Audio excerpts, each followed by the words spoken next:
नमस्कार मित्रों, enjoy with Hindi साहित्य के यूट्यूब पोर्टल पर आप सभी का स्वागत है। आज की इस वीडियो में हम पढ़ेंगे काव्यशास्त्र। काव्यशास्त्र यह UGC net JRF, TGT, PGT और असिस्टेंट प्रोफेसर परीक्षा की तैयारी करने वाले सभी छात्रों के लिए महत्वपूर्ण है। यदि आप मेरे चैनल पर पहली बार आए हैं तो मेरे चैनल को सब्सक्राइब करें, वीडियो को पूरा देखें। वीडियो पसंद आता है तो अपने मित्रों में शेयर करना न भूलें। मित्रों, काव्यशास्त्र क्या है, सबसे पहले हम इसी पर बात करेंगे। तो काव्यशास्त्र एक ऐसी विधा है जिसके अंतर्गत हम काव्य के गुण, काव्य के प्रयोजन, काव्य के हेतु, काव्य के लक्षण इत्यादि का अध्ययन करते हैं। यही है काव्यशास्त्र। काव्यशास्त्र को साहित्य शास्त्र के नाम से भी जाना जाता है।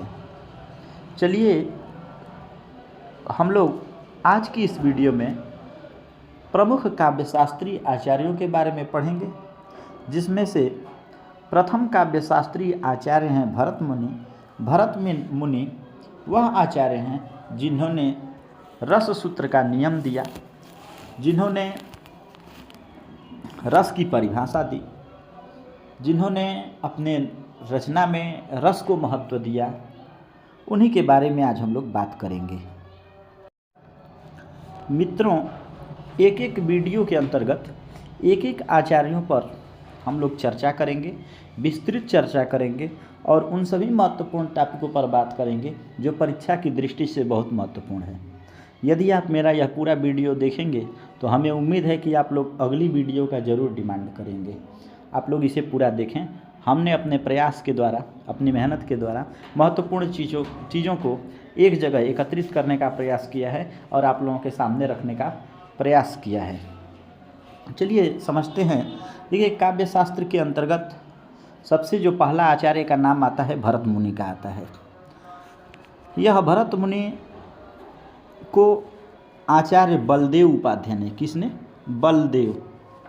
बलदेव उपाध्याय ने इनके समय को दूसरी शताब्दी बताया है कि भरत मुनि का जो समय है वह दूसरी शती है। भरत मुनि को संस्कृत साहित्य का प्रथम आचार्य भी माना जाता है। भरत मुनि को संस्कृत साहित्य का प्रथम आचार्य माना जाता है।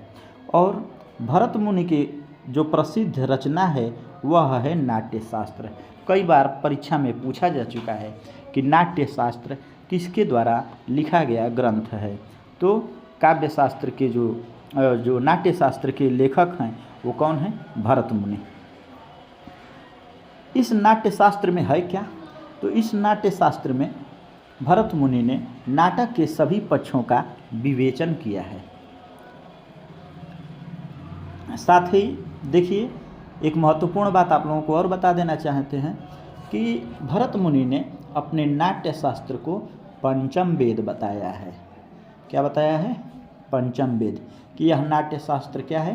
पंचम वेद है। याद रखेंगे, प्रश्न पूछा जाएगा कि पंचम वेद के नाम से कौन सा ग्रंथ विख्यात है? तो भरत मुनि के द्वारा लिखा गया नाट्यशास्त्र। इस नाट्यशास्त्र में 36 अध्याय और 5000 श्लोक हैं। इस नाट्यशास्त्र के अंतर्गत 36 अध्याय और 5000 श्लोक हैं। इस नाट्यशास्त्र के अंतर्गत भरत मुनि ने 10 गुण, कितने गुण? 10 गुण तथा 10 दोष और 4 अलंकारों की मीमांसा की है। वह 4 अलंकार कौन कौन हैं उस पर हम बात करेंगे। परीक्षा में पूछा जाता है कि भरत मुनि ने अपने नाट्यशास्त्र में किन किन अलंकारों का वर्णन किया है। तो इसे आप लोग याद रखिएगा। उपमा, उपमा अलंकार, उपमा, रूपक, यमक और दीपक 4 अलंकारों का वर्णन इन्होंने अपने ग्रंथ में किया है। वो कौन कौन अलंकार हैं? उपमा, यमक, रूपक और दीपक।